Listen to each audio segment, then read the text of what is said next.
어쩌면 부엌은 우리 모두에게 그런 공간이다.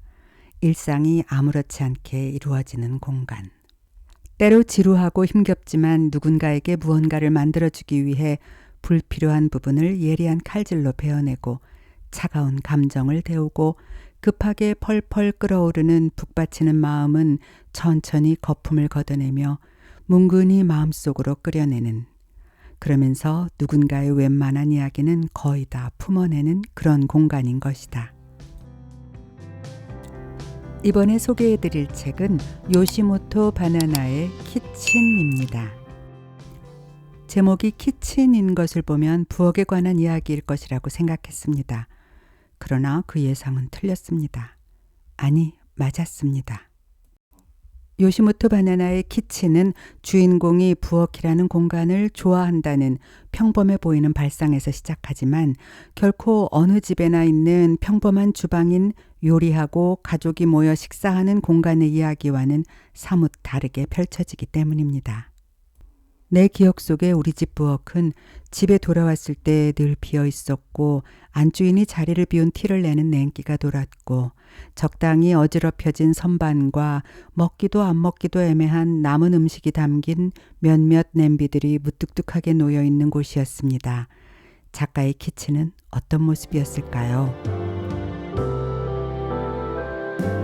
나 사쿠라이 미카게의 부모는 젊은 나이에 나란히 죽었다. 그래서 할아버지 할머니가 나를 길러주었다. 중학교에 들어갈 무렵 할아버지가 죽었다. 그 후 내내 할머니와 둘이서 살았다. 며칠 전 할머니가 죽었다. 주인공은 부엌에서 평온한 마음을 느낀다고 했습니다. 그 소소한 모든 분위기에서 이야기를 읽어내고 새로운 이야기를 만들어내고 그리고 꿈을 꾼다고 했지요. 할머니마저 떠나보내고 혼자 남은 주인공에게 부엌은 마음속으로 개울이 흐르듯 모두 흘러가 버려 허전하면서도 또 한편 무언가 끊이지 않고 이어지는 그런 것이었을 겁니다. 창밖에는 별이 쓸쓸하게 빛나고 나와 부엌이 남는다. 나 혼자라고 생각하는 것보다 아주 조금 그나마 낫다고 생각한다. 가족들과 이별하고 혼자 남게 된 사람에게 부엌은 기억의 무거운 그림자가 유난히 짙게 덮인 공간이 됩니다. 무심코 눈길을 돌려서 마주하는 소소한 모든 것들이 지금 나는 혼자다라는 분명한 현실을 야속하리만치 선명하게 찔러대기 때문입니다. 이제 더 이상 수저도 그릇도 2개까지 필요하지 않고 그냥 오롯이 혼자만으로 텅 빈 식탁을 채워야 하는 공간의 낯설음은 누구에게나 무겁고 어려운 것입니다. 할머니의 장례식을 치른 후 혼자서 살기에는 너무 크고 비싼 방에서 이사해 다른 곳으로 옮겨야 한다는 생각을 하던 주인공 사쿠라이 미카게 앞에 의외의 존재인 유이치가 나타납니다. 어머니랑 의논했는데 당분간 우리 집에 와 있지 않겠어요? 유이치는 할머니의 장례를 거들어준 인연이 있었고 어쩌다 보니 같은 대학에 다닌다는 걸 알게 된 1살 아래 청년이었습니다. 그 정도의 친분으로 쉽사리 그 사람의 집에 며칠이라도 기거한다는 건 보통 때라면 생각하기 어려운 일이었을 것이다. 아무리 지금 당장 이사갈 집이 구해지지 않아서 지치고 힘든 상황이라고 해도 말이다. 나쁘게 말하면 마가 낀 것이리라. 하지만 그의 태도는 아주 쿨했다. 믿음직스러웠다. 눈앞의 어둠 속으로 마가 낄 때면 늘 그렇듯 외길이 보였다. 주인공 미카게는 스스로에게 변명합니다. 그저 그가 오라고 해서 가는 것뿐이라고. 그러나 어쨌거나 그 순간 자기 자신이 아무 생각도 없었다는 사실을 인정할 수밖에 없었지요. 이런 마음으로 유이치의 집을 둘러보던 미카게에게 유이치는 다른 사람의 집을 살펴볼 때 어떤 부분을 제일 관심 있게 보는가 하고 물었습니다. 부엌. 당연히 이렇게 대답합니다. 주인공은 부엌의 모습에서 주인의 성향과 그 집안의 온도를 느끼는 사람이었으니까요. 정갈하고 따뜻한, 고급스럽고 잘 정돈된 조리기구들이 보기 좋게 놓여진 멋진 부엌을 바라보며 유이치에게 묻습니다. 왜 나를 부른 거죠? 할머니가 정말 귀여워해 주셨고 보다시피 쓰지 않는 공간도 꽤 많고 해서 그 집에서 나와야 되잖아요, 이제. 주인공이 살아온 모습은 할머니와 함께 살던 부엌에서 바라보는 추운 겨울밤 별빛과 같은 것이었습니다. 도란도란 나누던 일상에서 두 사람의 부엌은 따뜻했지요. 하지만 여전히 채워지지 않는 밤하늘 같은 가슴속 쓸쓸함은 창밖 별빛처럼 마냥 예쁘지만은 않은 추운 외로움과 늘 함께였습니다.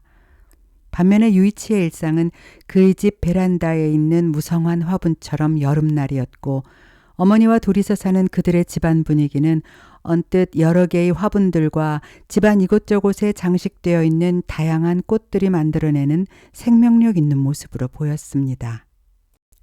할머니가 돌아가시고 난 뒤 며칠 내내 굳이 편안한 방을 제쳐두고 담요를 두른 채 부엌 한편 냉장고 옆에서 잠을 청하던 미카게는 이제 유이치의 집 정갈하고 멋진 부엌과 이어진 거실에 푹신하고 고급스러운 소파 위에서 잠을 청합니다. 나는 기다리고 있었는지도 모른다. 지금까지의 일들과 앞으로의 일들을 잠시나마 잊을 수 있는 그런 잠자리만 바라고 기다리고 있었는지도 모른다. 옆에 사람이 있으면 외로움이 커지니까 안 된다. 하지만 부엌이 있고 식물이 있고 같은 지붕 아래 사람이 있고 조용하고 최고다. 여긴 최고다. 나는 안심하고 잠들었다. 분명 사랑받으며 컸는데도 할머니와의 일상에서 미카게는 늘 외롭고 메울 수 없는 시간의 어둠을 느꼈었습니다. 그러나 이곳 유이치와 그의 어머니의 공간에서 그녀는 느슨한 편안함과 함께 마음으로 조금씩 빛과 바람이 통하는 것을 느끼며 기쁘다는 감정을 만나게 됩니다. 주인공이 부엌에 대해 가지는 감상은 원래 살던 집에서 마지막 남은 짐들을 가지고 나오면서 바라본 일상적인 풍경을 통해 이렇게 표현됩니다. 어둠 속에서 쭈그리고 엉엉 울었다. 그렇게 울기는 태어나서 처음이었다. 슬퍼서가 아니라 그저 여러 가지 일들로 울고 싶어 했다는 기분이 들었다. 들리는 소리에 문득 고개를 들자 머리 위로 보이는 밝은 창에서 하얀 김이 새어나왔다. 귀를 기울이자 안에서 시끌벅적한 소리, 냄비 부딪히는 소리, 그릇들 소리가 들렸다. 주방이다. 나는 주체할 수 없이 우울하고 그러다 명랑한 기분이 되어 머리를 감싸고 잠시 웃었다. 그리고 일어나 치맛자락을 털고 오늘 돌아갈 예정이었던 유이치네 집으로 걸음을 옮겼다. 미카게가 묘사한 유이치의 집 분위기는 옆에 사람이 있으면 외로움이 커지니까 안 된다. 하지만 부엌이 있고 식물이 있고 같은 지붕 아래 사람이 있고 조용하고 그래서 최고의 공간이 됩니다. 왜 옆에 사람이 있으면 외로움이 커진다고 표현했을까요? 사람이 주는 온기를 갈망하면서도 싫은 일은 썩어날 정도로 많고 길은 눈길을 돌리고 싶을 만큼 험하다고 생각되는 날이 너무나 많았고 사랑조차 모든 것을 구원하지는 못한다는 생각에 지쳐있던 주인공에게는 차라리 부엌이 주는 삽화 같은 조용한 온기가 더 소중한 것이었는지 모릅니다. 첫 만남에서 유이치의 어머니를 보고 너무 예쁘시다고 미카게가 말하자 유이치는 그 사람 남자예요 라고 폭탄 같은 말을 아무렇지도 않게 던집니다. 그리고 이어지는 말. 아주 젊었을 때는 남자였어요. 그리고 결혼도 했죠. 그 상대방 여자가 나를 낳은 진짜 엄마예요. 생모가 죽자 유이치의 아빠는 하던 일을 그만두고 여자가 되기로 합니다. 더 이상 아무도 좋아할 수 없을 것 같아서. 그리고 혼자 힘으로 유이치를 길러왔다고 했습니다. 굉장한 생애네. 이 두 사람을 보면서 당황스럽고 믿기 어려운 큰 혼란을 느꼈지만 미카게는 곧 유이치와 그의 어머니를 크게 거북하게 생각하지 않고 나름 편하게 받아들이기로 합니다. 글 속에서는 이 장면을 나는 부엌을 믿었다 라는 미카게의 표현으로 간단하게 정리해버렸지만 작가가 이렇게 이야기를 꼬았다가 던졌다가 하는 것에서 오히려 주인공이 누군가의 삶을 이해하는 방식이 정확하게 드러나고 있습니다. 가장 믿음직스럽고 결정적인 이해의 근거가 그들의 부엌이었지요. 이사갈 집이 결정되기 전까지 유이치와 그의 어머니와 함께 지내게 된 이후 주인공은 그들의 일상에 그렇게 편안하게 젖어 들어갑니다. 단순히 공복을 메우기 위해 무언가를 만들어 먹는 곳, 누군가를 위해 그리고 함께하는 식사를 위해 정성스레 요리를 만드는 곳, 혹은 어쩌다 있는 특별한 시간을 위해 준비한 귀하고 품위 있는 조리도구와 식기들이 차곡차곡 정리되어 있는 공간. 우리가 흔히 생각하는 부엌의 모습은 대부분 이런 범위일 것입니다. 그리고 눈썰미가 있고 감각이 깨어있는 사람이라면 다른 공간이 아닌 부엌을 보고 그 집 주인의 성향이나 일상의 모습들을 꽤 정확히 짚어낼 수 있기도 하지요. 할머니와 둘이 지내던 날들을 회상하며 방 한 구석에서 숨쉬며 살아있는 밀려오는 그 소름 끼치는 고적함, 어린애와 노인네가 애써 명랑하게 생활해도 메울 수 없는 공간이 있다는 것을 나는 누가 가르쳐주지 않았는데도 일찌감치 깨닫고 말았다. 유이치도 그럴 것이라고 생각한다.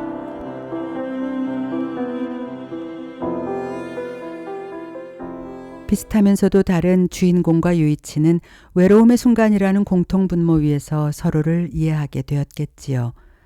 부엌이라는 공간은 불처럼 뜨겁고 칼날처럼 예리하고 냉장고처럼 차가운 기억을 차곡차곡 쟁이고 있습니다. 자칫하면 손을 베이거나 불에 데이고 마는 아슬아슬한 순간들도 그곳에서 만들어내는 기억의 조각들입니다. 우리가 생각하는 스테레오타입의 가정은 저녁이 되면 앞치마를 두른 어머니가 분주히 싱크대와 가스레인지를 오가며 무언가를 끓이거나 굽고 있는 모습입니다. 아이들은 제잘거리며 그 주변을 어수선하게 돌아다니고 식탁이 거의 다 차려졌을 즈음 경쾌하게 열리는 현관문 소리와 함께 퇴근해서 돌아온 아빠가 아이들을 부르며 들어옵니다. 그러나 이 이야기의 등장인물이 하나씩 지워지고 났을 때 환영처럼 우리는 다시 부엌의 그림자 앞에 서서 정확하지도 않은 몇몇 날들의 기억들을 거슬러 올라가 무언가에 도달하려고 애를 쓰게 될 것입니다. 조금 이른 이별과 조금 늦은 이별이 있을 뿐 완성되지 않은 이야기로 결국 The End, 엔딩 크레딧을 올려버리는 시점은 누구에게나 있으니까요. 부모님을 일찍 떠나보내고 사랑받았지만 외로웠던 할머니와의 일상마저 끝나버린 주인공이 부엌을 가장 좋은 공간으로 기억하고 타인의 부엌에서 그 사람들의 일상의 느낌을 읽어내려 했던 것은 왜소한 기억의 끝을 넘어 새롭고 정겨운 이야기를 내 손으로 만들어내는 부엌의 따뜻함을 원했기 때문일 것입니다. 유이치의 어머니에게 계란죽과 오이 샐러드를 만들어주고 한밤중 주석이로 주스를 만들고 유이치에게 라면을 끓여주는 장소. 어둠에 드러난 이 조그만 방의 불빛 아래서 냉장고 문을 연다. 채소를 썬다. 내가 좋아하는 이 부엌에서.